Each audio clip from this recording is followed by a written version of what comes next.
The housing shortage in Europe is becoming an increasingly urgent issue. This shortage is driven by rising urbanization, demographic shifts, and economic factors, which together create a growing demand for affordable and sustainable housing. According to a report by the European Commission in 2020, the construction of homes in the EU will accumulate up to 31 million, and approximately 10% of the EU population lives in inadequate housing. Construction and renovating buildings in a sustainable manner is therefore essential to achieving the goals of the Paris Agreement by 2050. Currently, the building sector is a major contributor to greenhouse gas emissions, accounting for 40% of all energy-related emissions and responsible for 60% of material consumption. Concrete is the most prominent building material, comprising 70% of the total mass and 49% of the CO2 emissions. If Europe keeps constructing the way it is doing now, it will surpass the carbon budget allocated to the construction sector in 2026, according to calculations based on the Paris Agreement. That is where bio-based construction, which utilizes renewable materials such as wood, hemp, and straw, offer a promising solution to both the housing shortage and environmental challenges. Life cycle assessments have shown that bio-based materials like wood have significantly lower embodied greenhouse gas emissions compared to traditional options like brick or concrete. They do not only reduce the carbon footprint by storing carbon during their growth, but also promote the circular economy as they are biodegradable and recyclable. Furthermore, materials like straw and hemp can, in combination with wood, offer thermal advantages, providing better insulation than concrete. This reduces energy emissions and costs for heating homes, further demonstrating the sustainability benefits of bio-based materials. So why isn't everything being built with wood already? Common drawback is the lack of durability of untreated wood. Untreated woods typically last between 5 and 15 years depending on the type of wood. It has a lower load-bearing capacity and is sensitive to moisture, which can lead to issues like mold, warping, wear, and ultimately a shorter lifespan. Also, fire risk is a concern that makes traditional wood less attractive as a building material. These limitations have driven a demand for engineered wood products, which address many of these challenges. Such an example is acetylated wood. By acetylating wood, it becomes resistant to water and mold. Companies like Okoya have developed a patented acetylation process that modify hydroxyl groups into acetyl groups for wood elements. These molecular groups naturally occur in trees.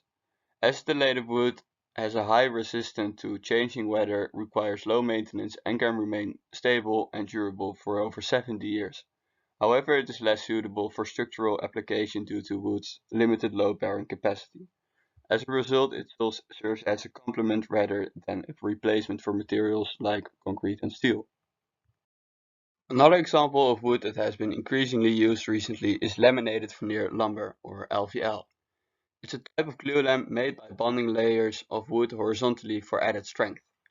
LVL minimizes production waste and requires less energy-intensive processing compared to cross-laminated timber, where panels are constructed from 3 or more layers of cross-glued lamellae.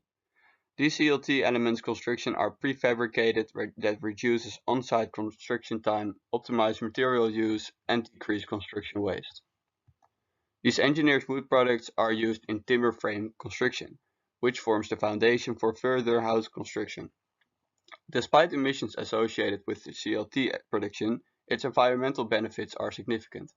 A study that reviewed many life cycle assessments revealed a 40% reduction in carbon footprint when using CLT instead of traditional materials like steel or concrete for multi-story buildings. An example of such a high-rise building is the Mjøsternet building in Norway, constructed by Sweco.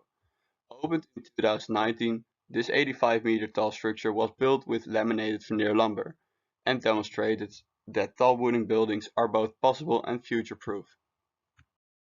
Despite yearly growth rates, the market share of engineered wood products remain below 10% of total demands for insulation materials and structural construction elements in Europe.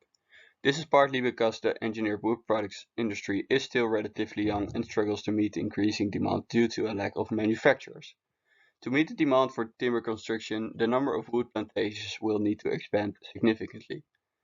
In an ambitious scenario, the total increased wood demand results in an expansion of 150,000 square kilometers, which is approximately 3.5 times the surface area of the Netherlands. Additionally, climate change will have a significant impact on the health and quality of forest ecosystems, making climate resilient forests essential. This challenge requires sustainable forest management and careful planning to prevent overharvesting.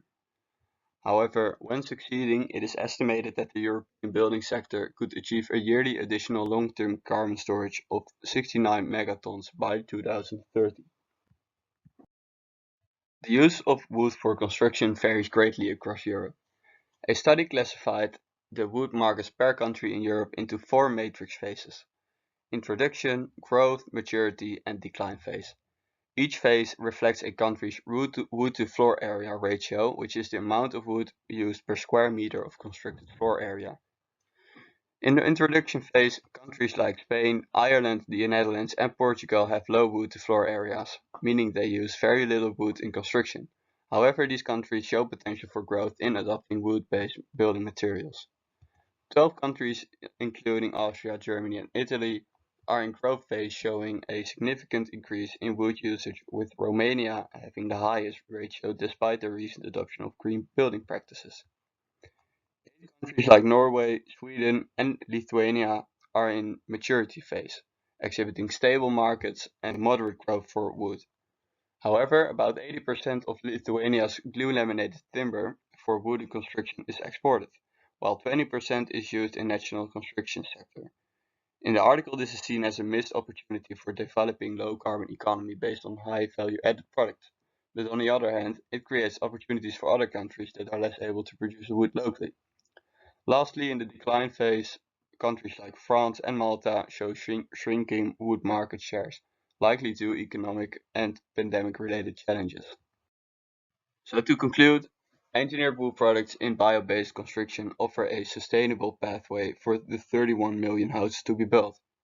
While the adoption of wood in construction is constrained by some factors, its environmental benefits and its potential for scalability make it a viable alternative to the traditional materials. By overcoming existing barriers and fostering innovation, this growth could make the wood market more efficient, further solidifying its role in creating a sustainable future.